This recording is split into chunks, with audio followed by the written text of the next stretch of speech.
Check podcasts. The Bread and Butter Collective is a collection of hospitality professionals working together to help strengthen our industry to build strong culture, community, and sustainability. I'm Calen McNeil. And I'm Sam Jones. And this is the Bread and Butter Podcast.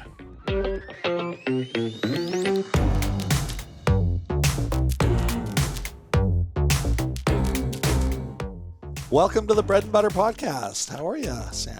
Calen, I'm great. How are you doing? I'm doing okay. I know what you did this weekend. I even know what your bright spot is this weekend. The highlight? The highlight. I know because I was there. Our guest was there.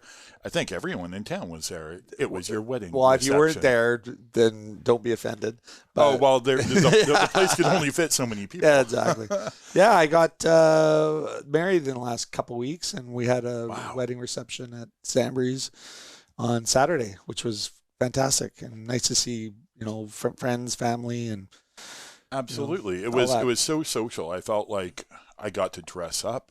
I got to go out on the town. I mean, I so seldom. With and your I got wife, to bring my wife, Heather. I know, that was amazing. It was amazing. Thanks for the opportunity to get out. No, really it was just appreciate fun, and breaking bread is, one of the things that, the Bread and Butter Collective is all about, and what better place to do that than, at Zambries and with good friends and family.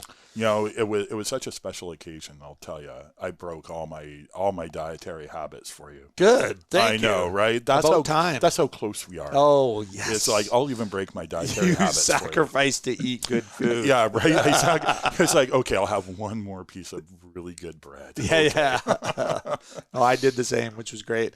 And today we're super excited. We've got a Victoria icon. I was going to say icon because really, how else do you describe Frank? I mean, he's amazing. Plus, not only is he, an incredible architect, he's an incredible supporter of the members of our group. He loves good food and good coffee and, good wine. And, I've known Frank for going on 22 years or 23 years now, I think. And he's just fantastic. Yeah, I think Frank was one of the first real espresso customers that I had. He would ride all in black on his black Vespa and drive up to my kiosk and order an espresso. Well, he's Italian, so I know the pressure's on. The pressure was felt, and I hope I lived up to it. But I'm sure. Well, we're going to find out. Frank, how are you? Good morning, Frank. I'm good. Good morning. I was just remembering your kiosk. I loved stopping there. It was a kind of a beautiful way to start a day on the way to work. It's a fantastic initiative, and I loved what you did in a place. You made it a place, and that's the thing I'm interested in.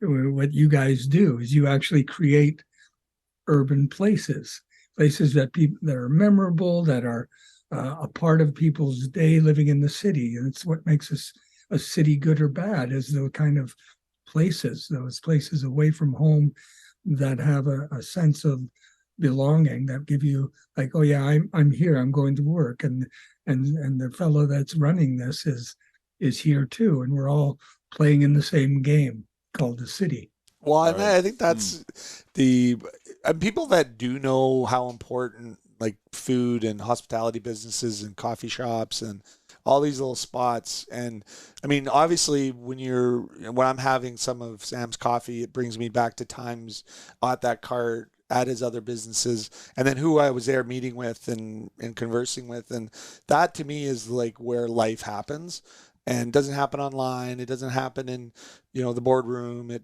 happens in the community, and, the incredible placemaking that can happen, and also how frustrating it is when there's things that are done that frustrate that community building and kind of disrupts the path of an easiness of being able to go and have a coffee or pull up with your Vespa and do it. And now you're going to be, there's bike lanes, there's traffic, there's, commercial trucks, there's all this, there's construction. How have you seen in the last sort of 10 years things, what have you liked and what haven't you liked about, along that community building sort of thing that is also intersects with government policy and city policy and provincial and federal and building codes and things like that? Well, that's a big question, because a city is a kind of messy, chaotic entity. It's like an organism, a complex organism made up of people doing things. People's activity actually make places. So, and they're also correspondingly, they're the thing that makes character. So and character comes out of community, the interaction between people, commercial interaction, cohabitation, neighbors, and work, and what we do to recreate. So they're all interwoven. So where places are, what shape they take, is a result of people's behavior, a result of people's initiative. And that makes the character of a place. So what you see happening in waves, and I've been in Victoria 33 years, it's almost a 10-year increment of growth. And by growth, I don't mean just population increase, because there's obviously been that. So accommodating that new population is part of the initiative, right? The building of buildings to house them, to house businesses, the expansion of those. And what I've seen in the last 10 years in Victoria has been a manifestation of what I believe was a latent quality in the general population. I don't like to generalize too much. However, when you see it bloom, and it took COVID to actually be the catalyst, I believe. And the one of the more obvious things is the blooming of street life, and the idea that, you know, you can take up a parking space with. See, it's a really small thing. It's happened all over the world, but in Victoria, it really took hold, partly because of climate, but also partly because of the entrepreneurship and energy of younger people. I'm including you guys, just out of respect. So, but I think that is kind of an indication of what lies beneath it, and that is a sense of place that's site-specific. First to Vancouver Island, and from being from away, I recognize that because I go back and forth from different places. I grew up in Southern Ontario, so I've lived in various places, and the reason I ended up in Victoria is because I looked around and it felt right. And then I began to see what could be done there. So my profession requires a certain level of support from the community, and you have to find clients. And what I see in Victoria was there was a lot to do. When I first moved here in '89, like my favorite line, and I've used it before, is you couldn't find an espresso anywhere. Like they just didn't make it. There were no cafes. And then in my first year there, a little philosophy cafe, and I can't remember the fellow's name, started in the back alley of View Street. It was an old back storage room of a store on Douglas.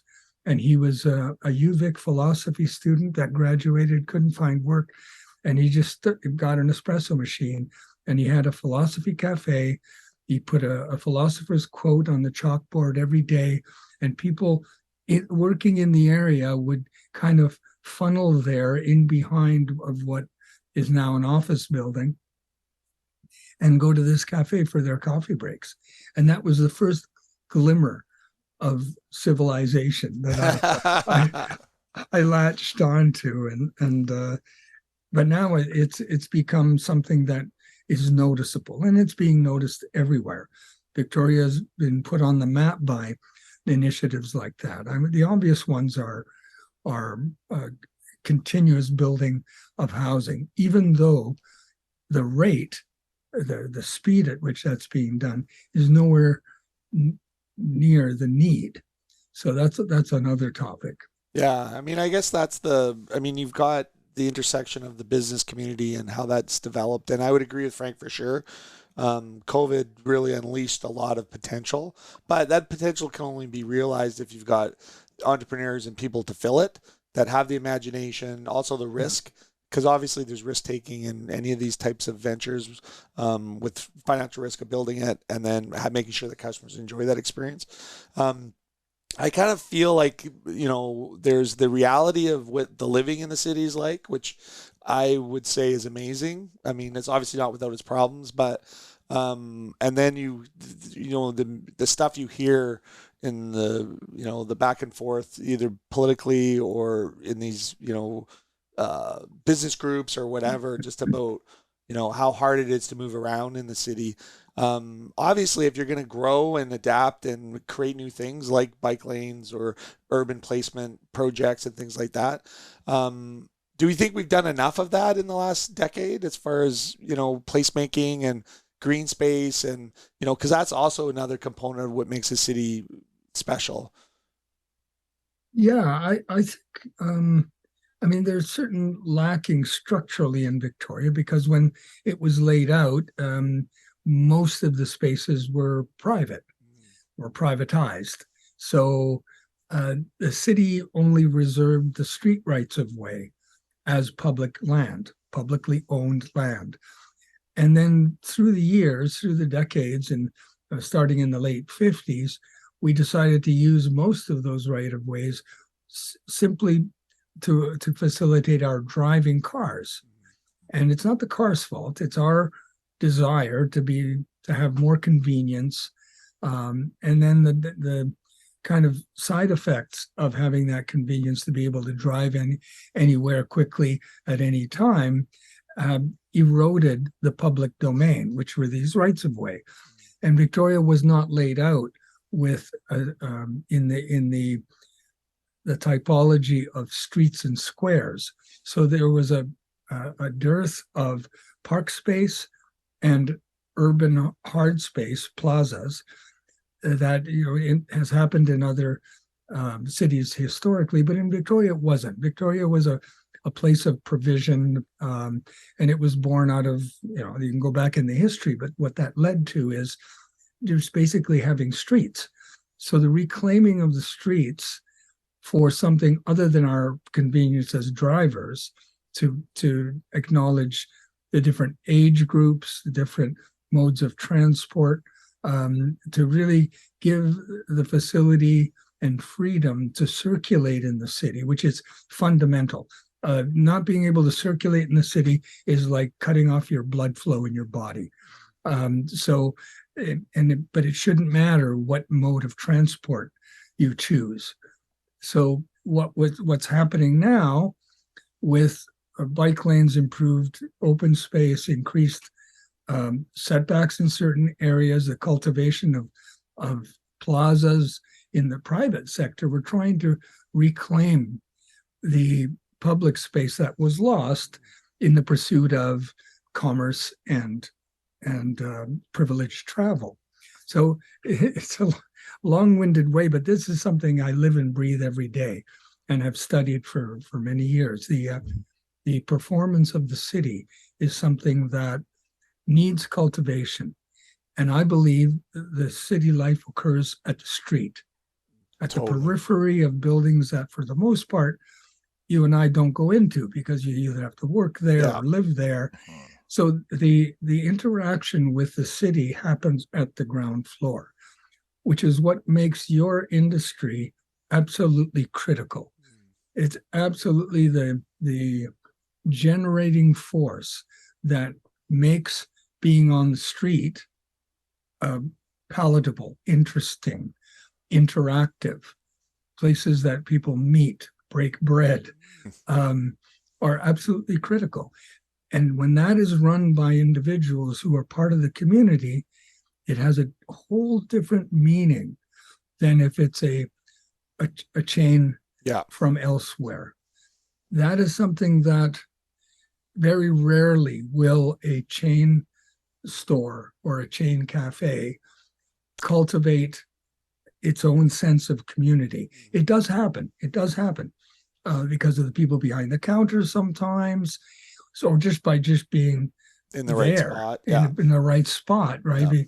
People will congregate there, and they kind of will hold their noses about the brand. But what I believe that it being nurtured locally adds another layer of a sense of community and purpose and shared experience that I believe is critical, which is why I'm very interested in the ground floor of buildings, even when we're doing them for private purposes. Yeah. They are the critical lifeblood of the city, and you can't underestimate their value.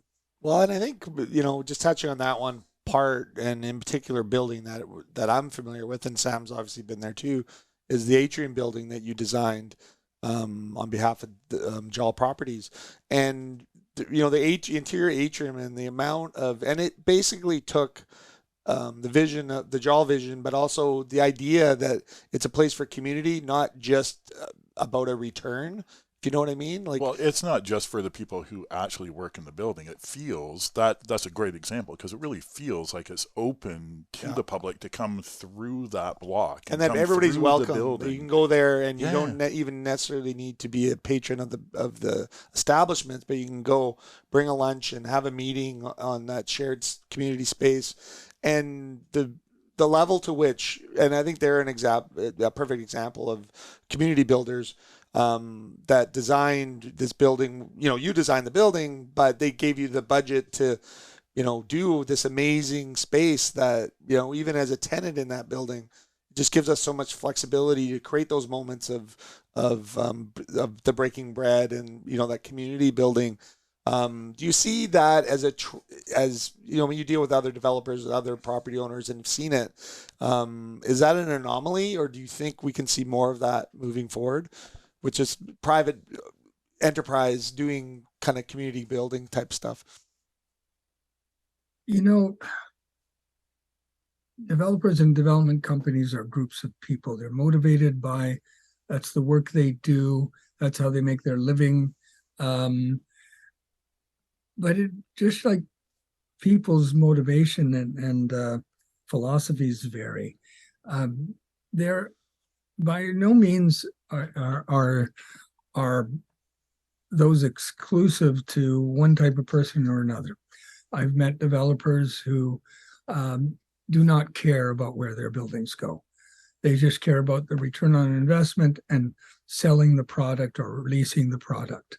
And they call it product. They're not conscious of building part of the city. I remind developers that don't think of it, that they are responsible for building part of the city that will survive them. Yeah. And that they should be planting something that, yes, of course, there'll be a return on it, but the exchange, which is making the place better, in terms of its social interaction and the interface between public and private, is a responsibility they should shoulder. And I believe cities and municipal establishments, governments, should force that and enforce that, let's say. So, and that's what bylaws are for, and so on. And another topic is how much that is regulation and how much is enabling, which is it should be enabling. But to answer your question, it is an exceptional thing in Victoria, and I'm very fortunate that I found people that understood the kinds of things, idealized maybe, that I said 30 years ago when I started working for them. They acknowledged it. But also there was an enlightened self-interest, because what they recognized in their dedication to their community was critical to the success of their business. Like, I think that right there sums up a lot, and really understanding that when you put out there, you get back. And, not just in dollar value, but enrichment and legacy, and that creates a whole bunch of other legacies underneath it, like all the businesses that are partnered with them in particular. And, the Bradburys are other examples of, community building, community-minded developers. How do you think, like, just specifically with our city, obviously we just went through a municipal election. Not to specifically date this episode, but it just did just happen. We've got a completely new council that's going to be put forward. Like, just, I'm going to put you on the spot here, but grade the last 10 years and then give us an assessment of what you'd like to see in the next 10 years as far as how the municipal, local level government has been able to foster or limit some of this stuff that we're talking about with community building and all of that. Well, first of all, I don't overestimate the actual power a municipal government has, nor the power that a singular mayor has. It's a communal effort. We elect a group of people to spend our money and to care for the place we live and the people that live in it. We appoint them and pay them a pittance, but we appoint them based on their stated ability to go in a direction that we as a populace want to go. And that's pretty generalized. You don't have to be of any political stripe to say you want to have a safe and secure environment to raise your kids. You want clean water and air to breathe. So you want to a safe place to work and earn income to pay for the needs of life. And you want a place that you feel good to an extent, and those intangibles like beauty and convenience. People will adapt. I mean, people live and survive in horrible places in the world. Yes. So and still find joy. And still find joy. Yeah. So beauty and a clean environment are the luxuries we enjoy being in where we are. And we have an abundance of that, but we squander it very often. And so I think the idea that I don't know, I'm rambling a little bit, but the idea that we have to curate that falls to, or the duty to curate that falls to our municipal government. Even the management of relationships with provincial and federal agencies, but it's always in terms of funding or permissions or whatever, regulatory frameworks. So I believe that our council in the last 10 years, 11 years, under Mayor Helps, has done a phenomenal job in balancing on that tightrope of vested interests versus public good and public benefit. And it's an admirable job doing an almost impossible task. The recent election, to me, was a little distressing when I heard the range of opinions that were being expressed and directions that were being pointed to that were reactions to things that came out of an honest feeling of generosity and of an attempt to bring more equity to the city. And people reacting against that initiative because of minor temporary inconveniences or missteps in trying to do something. There have been some tripping, but everybody trips when they fall, when they walk. Yeah. Right. It happens as long as you don't fall flat in your face. But even then you can recover. You can recover when somebody picks you up. And I think a city and a city council have the same foibles as anyone, but in general, to answer your question, I believe, and I've watched it through 3 decades. I'm still in Victoria. I used to be considered a newcomer after 30 years, but it's not that anymore. Victoria now, I watched it bloom into a growing city. I used to say Victoria's in diapers. I think we're, into the pull-up stage. Yeah. We're not quite. Yeah, I think that's actually a good point. If you've had kids, you know exactly what I'm talking about, right? When I think of Victoria, I think of you as such a major part of what the framework looks like, what the culture feels like. Well, I mean, I've been and you've only been fortunate here to for be 30-something years. entrusted with that, and I take it as a trust. And not to the chagrin of my clients, but I think clients acknowledge and have to sometimes rein me in giving as much attention to the public interface of their buildings to their private. And the only reason they keep coming back is I take care of them as well. Yeah. The interests of knowing that a building has to be viable, has to be financially solvent, and they have to make a profit to keep going. But most of my clients don't have to do it exclusively for the money. The money that they make from those things generate more buildings and more development. I'm sure most of my clients could retire tomorrow, stop working, but the ones that I enjoy working with actually enjoy the act of city building. They build buildings as part of a city, not a building to float as an asset on a ledger. Yeah, that doesn't to ROI. me, that's the motivation that makes buildings better and actually makes them more successful, because then they form an integral part of the city fabric that they're in. And so they work better, they feel better, they are enjoyable to be in. The creation of public space by private venture has been the default because, like I said earlier, it didn't happen by layout. The 19th century urban structure that was laid out here by mostly Scottish engineers was designed for one thing and one thing only: getting from one commercial entity to another and getting goods from the ships to the warehouse to the store to the miners that were going to the gold rush. I mean, this is a very clear thing.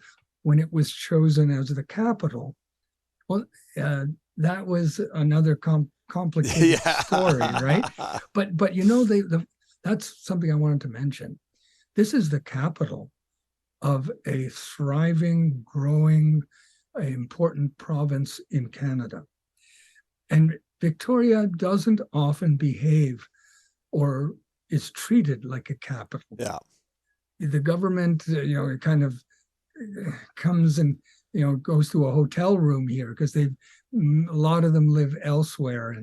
And a capital of a place will have disparate population, but the city itself, should, I believe, embrace that prominence that has been given to it as the capital of a province. And sometimes I regret that it doesn't feel more that way.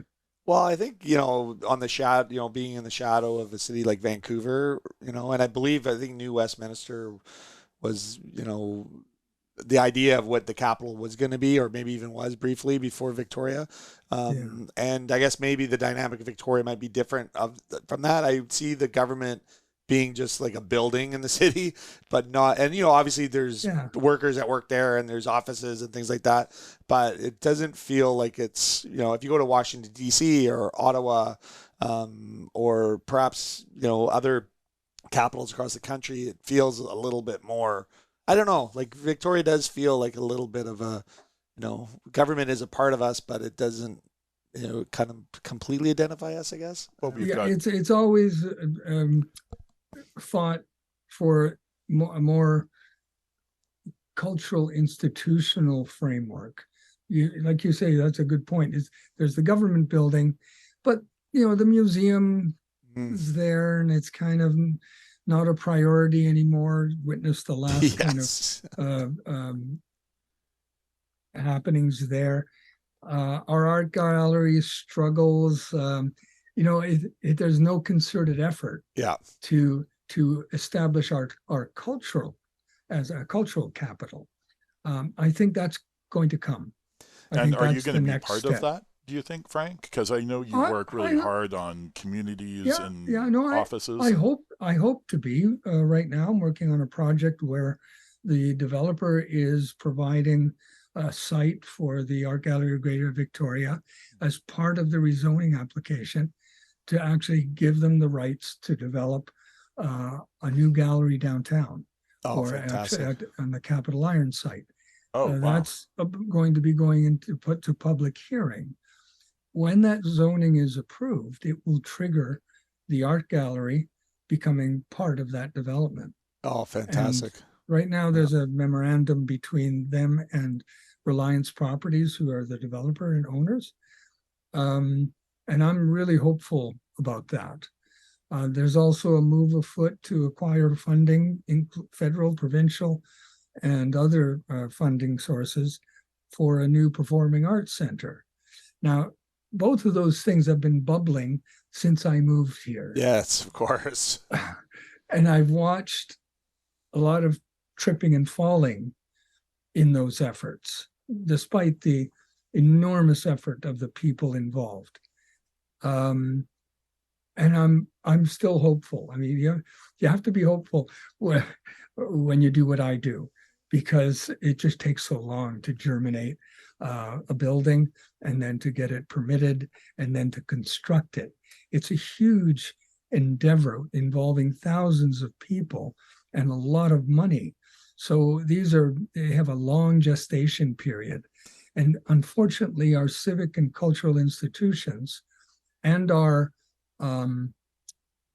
non-market affordable housing, I'm going to lump that in there, take way too long to orchestrate and to bring into fruition.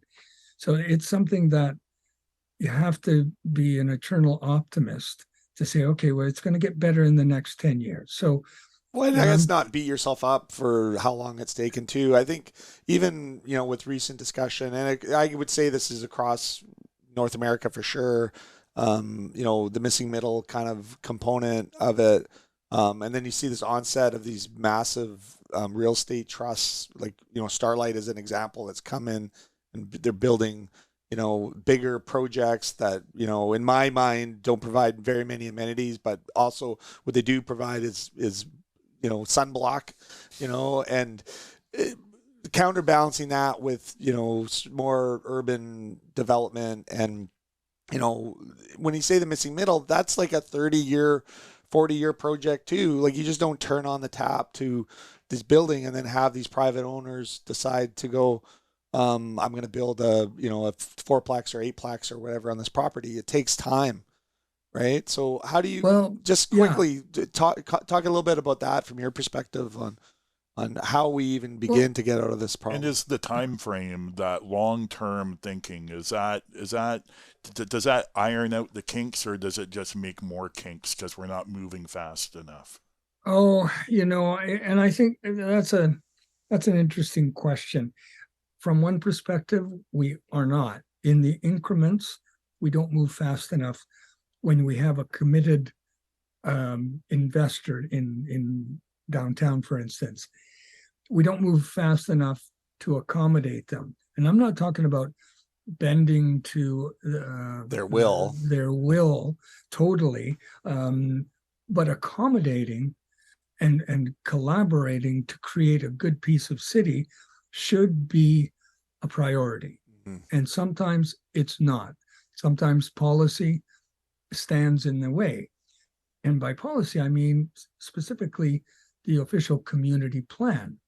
Now, while it is an excellent vehicle to put a placeholder on where this community wants to go in its form and consequently its character, falls to private initiative, but there's not an acknowledgement when the official community plan is written.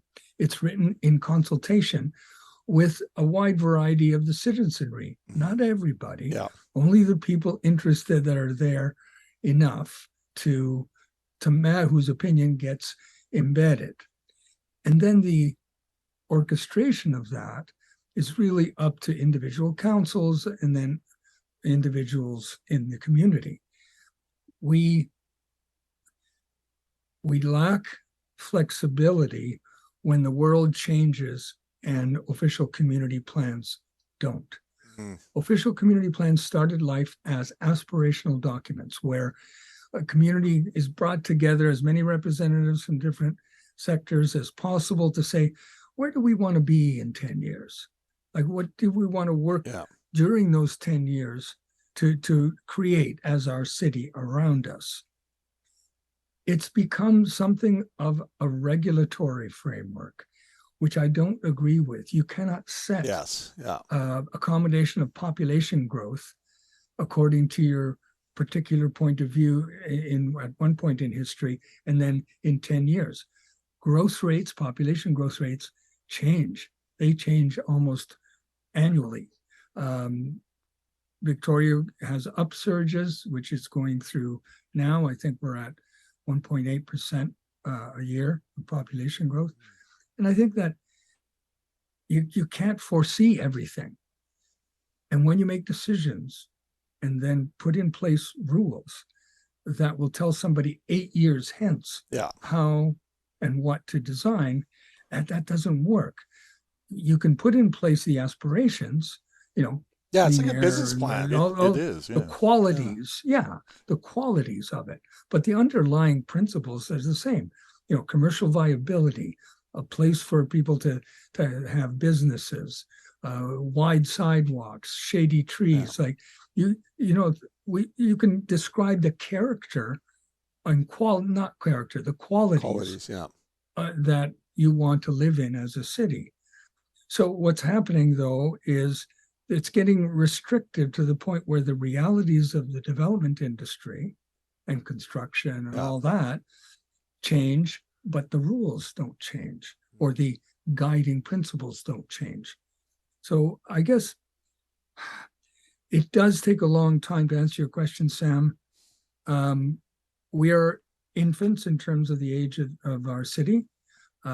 If you've been to the old world, you know that cities have taken thousands and hundreds of years to mature into the things we go and take pictures of and eat in funky little restaurants. Those things are slowly formed, but there are things that survive. One of my memorable ones, among many, is a restaurant in Genoa, in Italy, that this location had been a restaurant of some kind for 300 years. Wow. Continuously, right? Different kinds of whatever. But it was in a building down by the port that was a seafood restaurant in its current iteration, and they'd been there for 50 years. So these are the cities are not built overnight, and they'll go building and tearing down and morphing and so on, and that's what we hopefully are designing for. I always have the ruins of my building designs in my head when we're drawing it. I love that. What a great idea. Will this make a good ruin? What a awesome perspective. That is because that's where we're all going. And our cities become a palimpsest of people's initiatives and their vision of where they want to live. So at the same time as I am a believer in contemporary expression and building for the present and the future, I very much respect the heritage of our cities, but I am not a slave to their immutability. I am not a slave to preservation of everything at all costs. Yeah. I like to judge every situation on its own merits. And that, brings me to, I've been accused of being a heritage champion, and I've been accused of destroying Old Town. So, I guess that's the perfect compliment. You're criticized on both ends of the spectrum, which means you're doing exactly the right thing. Yeah, that's it balances to the middle. I guess. Yeah. I mean, I know I'm conscious of your time because I know you have another meeting. I just want to make a point from what I hear you saying is about the fluidity of some of these plans. Obviously, the official city plan is a guiding document, much like a business plan that we have in business. If we look at, I do update our business plan every year. And then I look back and say, well, what worked, what didn't work, you know, and probably like every 3 to 4 years is when I completely blow it up and redo it. And obviously due to time and money and the lengthy process of these official city plans, it doesn't make sense. But unleashing the rigidity around it with the idea, exactly what you said, is this was thought about 5 years ago, 6 years ago, 8 years ago, and doesn't maybe necessarily apply to this particular section of the city now for whatever reason. Let's apply some common sense and also some timing. I mean, you know, one of the things that the city did in 2019 is they assigned you know, you had to set X percent of your building, if it's over 60 units, to a low income. And then rather than perhaps, you know, with this, I think the people that were consulted at the time, including the nonprofits that fund low-income housing, were saying, just give us the money that's going to allocate in today's dollars, give it to us, and we'll build purpose-built, rather than having, because the result of that, I don't know if it was directly result, maybe it was COVID related, but none of those buildings got built.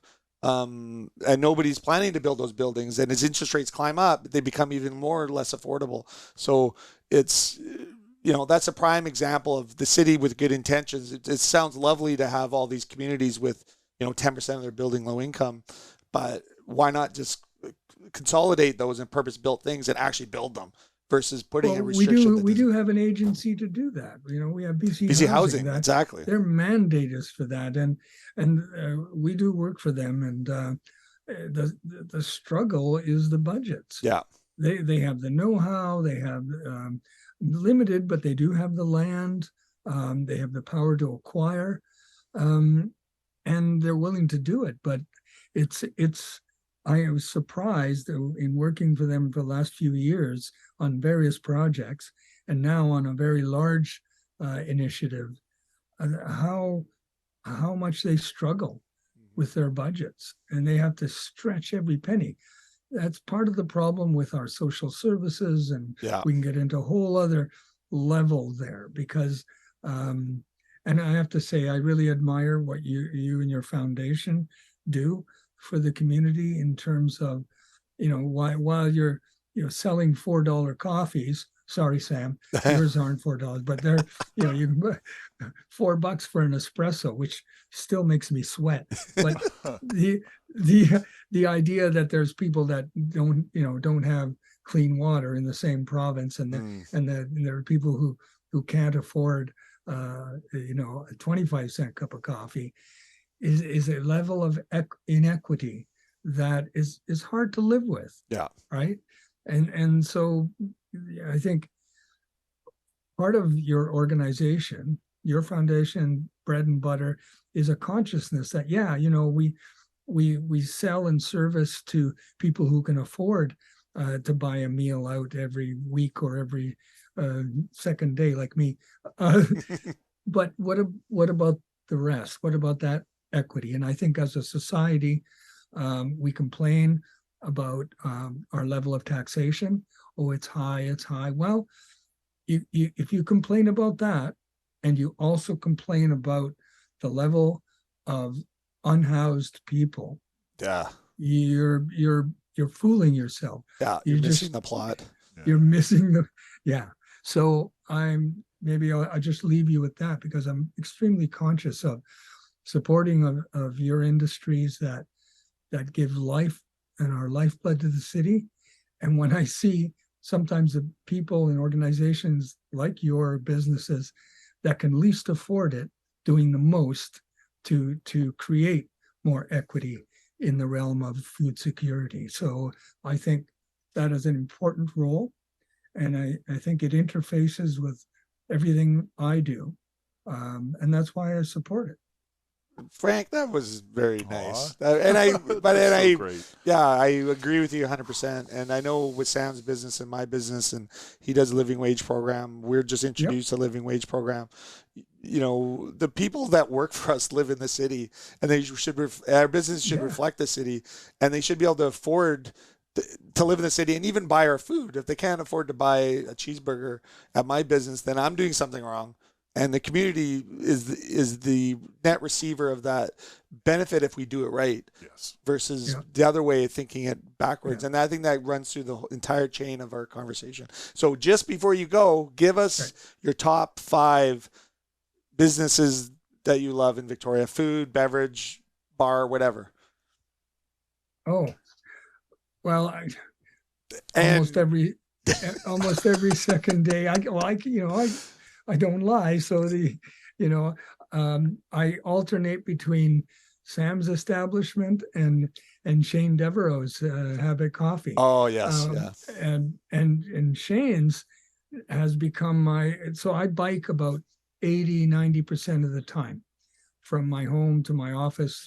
I go through downtown on purpose because I can. Yeah. Right. And it's just heartening what I've seen in the last few years with entire families, with lineups at the stoplights. I'm talking about bicycle. It's pretty incredible.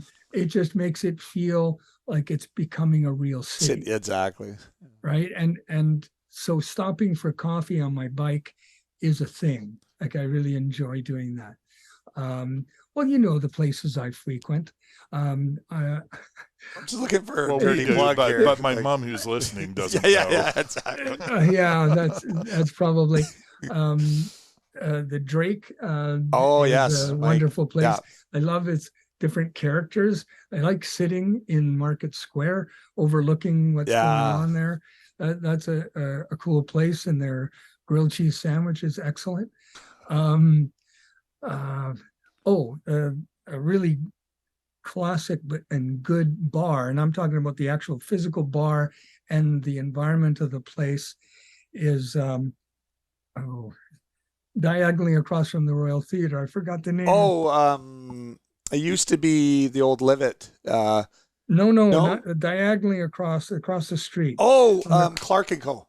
Clark and Co. Yeah. That is a cool bar. Yeah. And they, I don't know, I haven't been there in a while because I was pretty cloistered for, like, your wedding celebration was the first time I've been in a large social gathering without masks. Wow. Well, thank you for coming.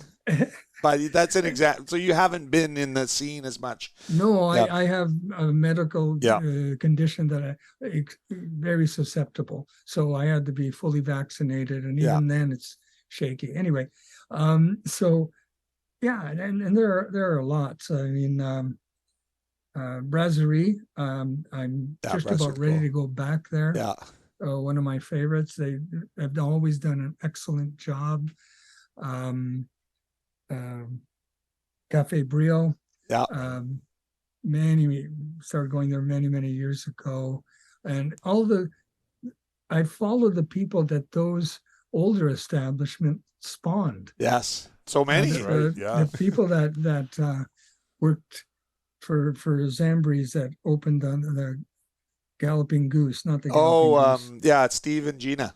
Yeah, Steve and Gina. The Crooked Goose. The Crooked Goose. I think they're out of that now. I mean, they went to like a no-name strip mall and actually made it a place just by their force of their personalities. Anyway, I could go on. No, that's awesome, Frank.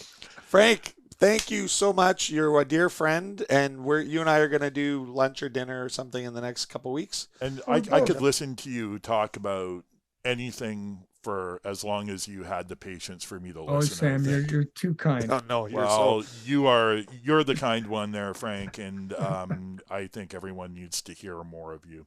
Yes.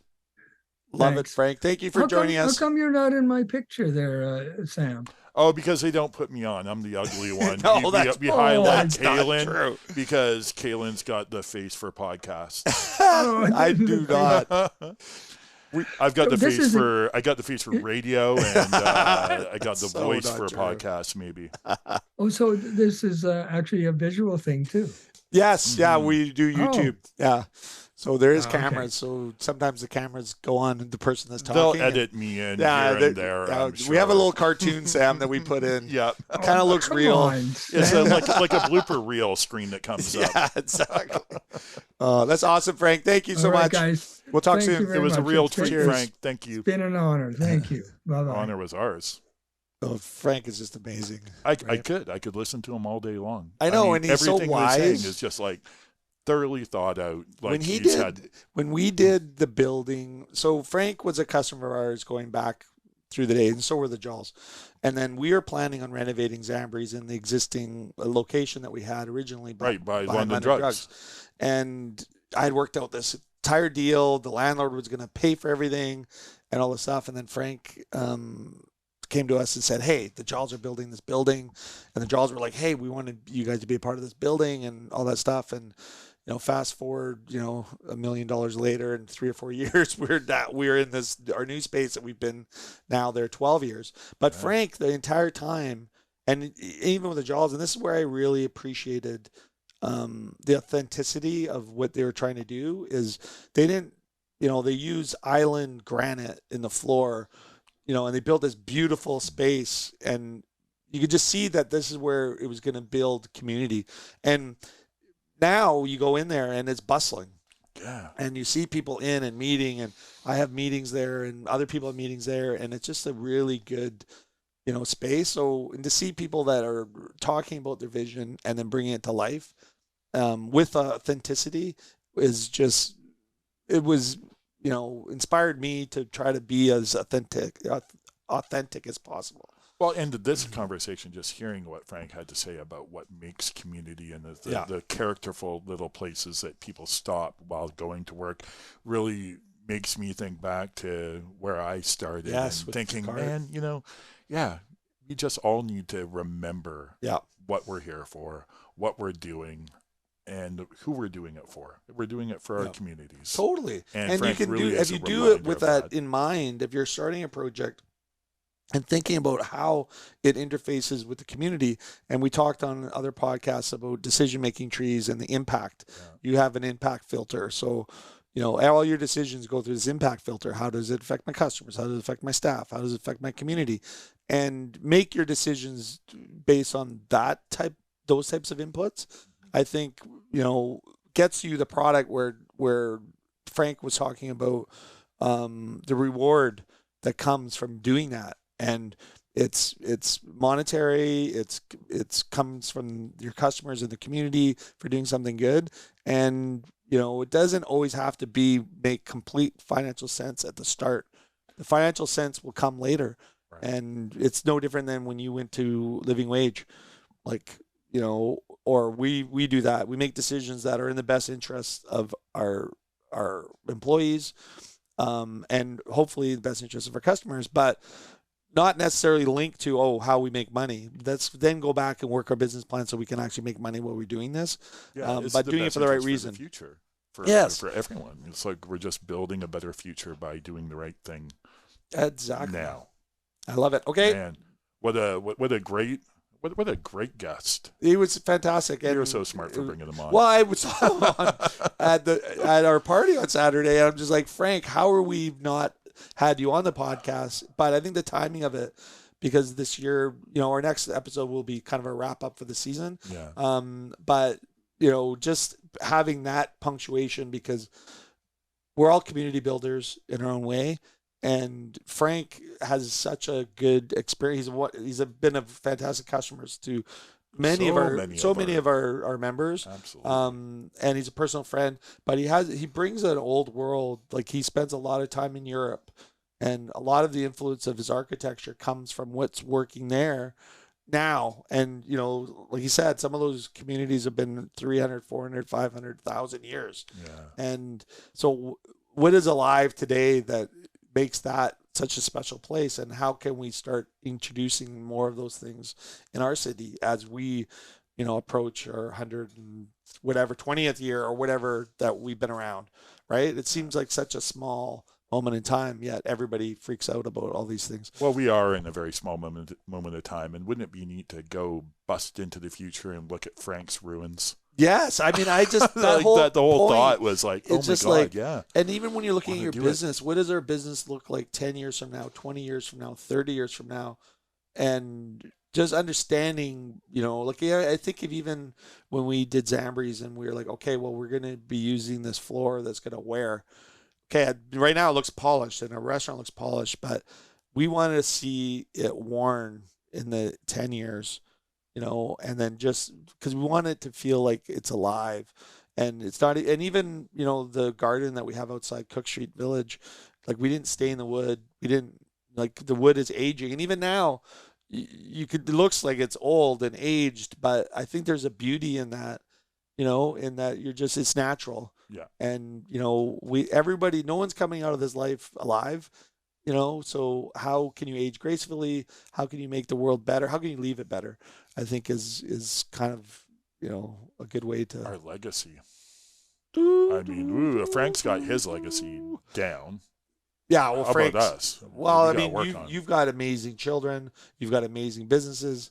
I don't have any children, so my legacy behind me will be, our businesses or the impact I've made on the community and things like that. And I think that focusing on those things will just, it brings me joy way beyond business. I gotta say this, and I know this isn't part of the topic, but you just mentioned it.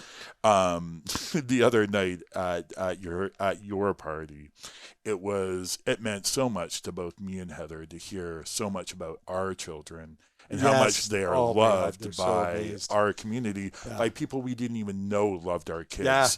Yeah. And it was just like, oh man, okay, so that is my legacy, is my children. Oh, you're absolutely right. And you and Heather should feel so proud of that legacy, because your kids are amazing. And, it's like Peter, your son Peter worked for us for years, and he left behind way more than he found. And I think that is something that everybody should aspire to. But for him to be at that age when he started working there and then finishing and then, leapfrogging into, what the rest of his journey will be, and what he left behind left an impression on me and all of our team. It felt like love. It felt like love and respect, and it was so nice to hear that about not only Peter but Khalil. For those who know Khalil, yes. I was able to say, well, if you know them, you're gonna love Juniper. Yeah. As soon as she's old enough to work, you're gonna love her. Well, you're single-handedly producing these amazing members of our teams. So it's fantastic, and your team as well. Yeah. Anyway, maybe that is my legacy. Anyway. It's 100%, and what a good legacy to have. Absolutely. Well, thanks for this episode. This was really fun. Amazing. So it's great. Awesome, and it's a great way to wrap up. Our next episode will be our wrap-up episode for the season. So it felt like this one I didn't really have much to say because Frank just took it away. All right. Well, you just listen to these people that have this depth of knowledge, but also care. Yeah. And you just want to listen to them because every word that they drop out is significant and impactful, inspiring. Like, it makes me want to just go work. Yes, really hard, and for all the right reasons, it makes me want to work. Well, just continuing our mission and keep doing it. It's nice to see another person who's been doing that for that many years, and we're all in it to make our city better. So, absolutely. Here's to Victoria. Here's to Victoria. All right. Well, Calen, you be nice to everybody. You be kind. I will. Thank you, Sam. Have a great night. Cheers. Bye. Bye. Bread and Butter Collective's membership includes the following local businesses: 2% Jazz, 900 Degrees Wood-Fired Pizzeria, Agrius, Big Wheel Burger, Blue Mountain Solutions, Bodega Tapas Wine Bar, Brentwood Bay Village Emporium, Nourish and Charlotte the Quail, Victoria Chocolate and Company, Drum Roaster Coffee, Habit Coffee, Foo Asian Street Food, the Culinary Arts Program at Camosun, Cafe Fantastico, Fall Epi, Harold Street Brewworks, Hey Happy, House of Botang, Hoyne Brewing, Jenny Marie's Cracker Company, La Pasta, La Rue Patisserie, Mocha House, Part and Parcel, Poco a Pinto Bar, Pizzeria Prima Strada, Rain Dogs, Roast, Table 9 Consulting, Sherwood Cafe and Bar, Sweets by Selena, The Collective Wine Bar and Kitchen, The Drake, Tapa Bar, Taco Stand Al Pastor, Toque, The Whole Beast, The Wienery, and Zambres. To hear more from the Bread and Butter Collective, go to checknews.ca/podcasts, on Check Plus, or find us on your favorite podcasting platform.